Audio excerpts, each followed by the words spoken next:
get started. So if everyone has it, it's short. Again, since we don't have that much time, we will for now bypass the introductions and the historical stuff. If you want, you can look up Rav Tzadok online. You can find all sorts of interesting things about him. He was a very profound and original and creative and brilliant thinker. But for now, let's just jump right in. And funny, I should say that's actually the theme of the piece. So again, this is one of the great Hasidic masters of Tzadok HaKohen. He says as follows: Reishis knisas ha'adam alavodas Hashem tzarech lios b'chipazon. When a person is beginning his initial foray, his opening steps, his journey towards Hashem, towards religious development, enlightenment, it should be done with haste. B'chipazon. Don't hesitate. Sometimes we just have to make the move and be decisive and jump right in. Now that word of chipazon, there are other ways of saying fast or decisive. Right? But this particular word actually reminds us of something. It's a trigger, and that is, as he tells us, this is a reference to Kemo Shematzinu bePesach Mitzrayim. When the Jewish people left Egypt, right? So it says that they left b'chipazon. When they left Mitzrayim, when they left Egypt, they left in great haste. They ran out of there. So just like that was the beginning, the initial foray of the Jewish people, going from slaves into the chosen children and nation of God. So, and they did that b'chipazon. So too, says Rav Tzadok, we individually model that national strategy or that national technique. Just like they went b'chipazon with great haste and decisiveness, so too we. Has to be b'chipazon. Shahaya necha b'chipazon. The Korban Pesach, we know everything, right? The matzah, the korban, everything was very, very fast. Everything had to be done with great haste, with total decisiveness. Unlike, and here he quotes based on the Gemara, unlike Lo Pesach Doros, right? The original Korban Pesach was very fast and very decisive. It's not true throughout history. Throughout history, you have, that's a machlokes, which we even echo a little bit in our Seder, in the Haggadah, how late you have to go until you have to, eat the Korban Pesach, and that's why we have Afikomen, does it have to be by Chatzos or by some other time, but it's not the chipazon, it doesn't have to be some great rush. But that is what happens, basically, says Rav Tzadok, that models, that reflects what happens after the fact. Once you've made the initial decisive foray into the life of Avodas Hashem, so then you can then take things more deliberately. But the initial step, says Rav Tzadok, has to be b'chipazon, and that's the model of Pesach Mitzrayim, the initial thing the Jewish people did, as opposed to, throughout history, afterwards, what's called Pesach Ladoros. And now, he explains, once you accept that, that's his thesis, that there's a difference between your initial steps and everything else that happens afterwards. If you accept that, that's his thesis, now he explains why. What's the rationale for that bifurcation, for that distinction? And I think it's something very, I wouldn't say it's debatable, everything is potentially debatable, but I think there is a certain compelling logic to it. Says Rav Tzadok, the reason for this is, Shahatchalal lenatek atzmo mikol ta'avas olam hazeh, shehu mekushar behem.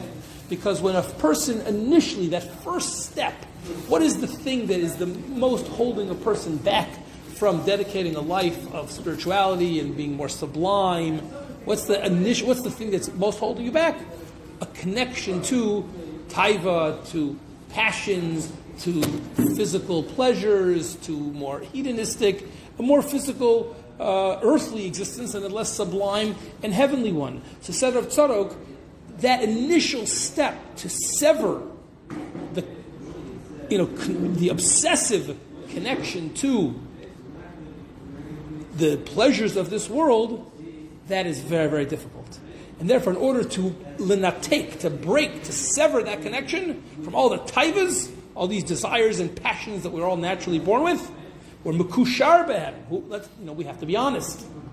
It's not a passing fancy. We don't dabble in it every now and then. Out of curiosity, I tried X or Y. I mean, that might be something specific. But overall, the way we're human beings, we're people of the flesh, and therefore we are connected to this, and that holds us back. And therefore we have to break that. That is not an easy thing. So if we are Baruch Hashem, halavai, when we have that moment of inspiration where we're ready to make that break, we're ready to make that leap, says our tzadok, now all of a sudden you're going to start doing the analysis. Let's do a spreadsheet, let's make a list, the pros and the cons. If you'll start doing that, which again, he was a particularly brilliant intellectual person. It wasn't being, ridiculing the idea of being a thoughtful person. But there's a time and place. That's his basic insight in this piece. And that something which might be very, very good and very helpful throughout our lives at various other stages, being more deliberate, thoughtful, weighing the pros and the cons, that has a place subsequent. But if you do that before you take your first step, you'll never take the first step.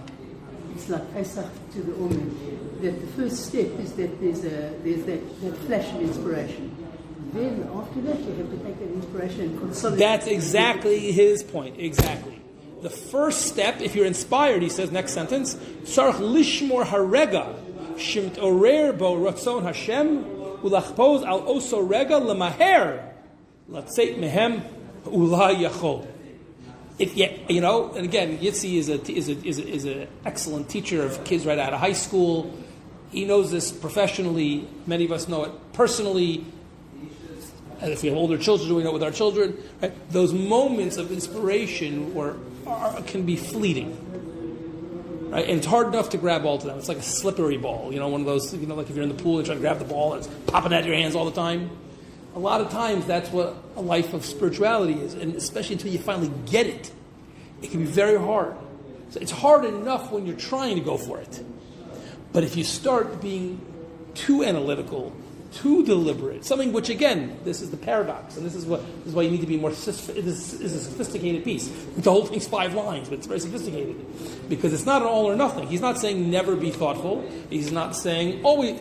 The answer is no, there's a time and a place. And if in that moment, initial inspiration, a person, in halacha we have a term chazaka, status quo.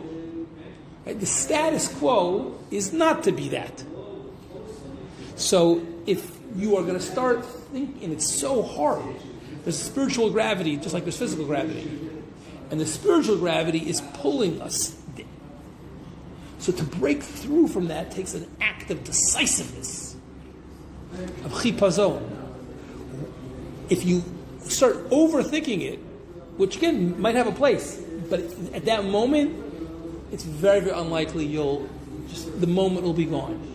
He adds, and this is how he ends the piece, achar kach, exactly as you said, subsequent, once you're already in the world of spirituality, you've made the commitment, shuv yelech b'metzinut la'at kidin pesach doros.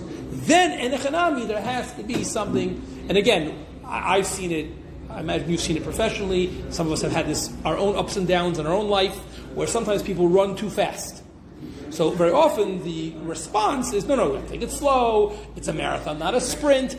All of that is true, so I think Rav Tzadok would agree with, after the initial decisive step. Enechanami, and again, it's hard actually. So if you put all this energy into take that initial step, you're ready, you want to keep on running until you run yourself and you burn yourself out. Or run off the cliff, whatever parable or mush or a metaphor you prefer. So Rav Tzadok says, on the one hand, you need tremendous thrust, an engine, a high engine to get off the ground, to start. But once you do that, then that's where deliberate forethought, let's take it step by step, let's not take on too much.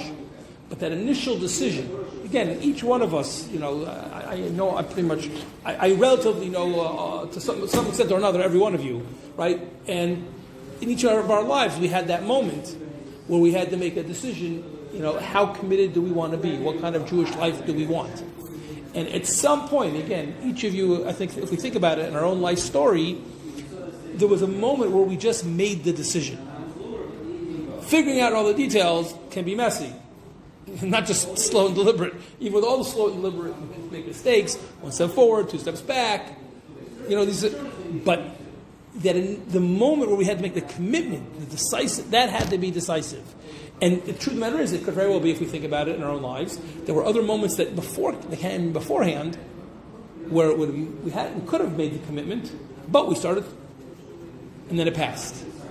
But I think, again, I'm not saying not everyone's life story is going to exactly correspond to this 5-line piece, but I think there's enough insight here that many people will be able to find some variation of this in their own life story.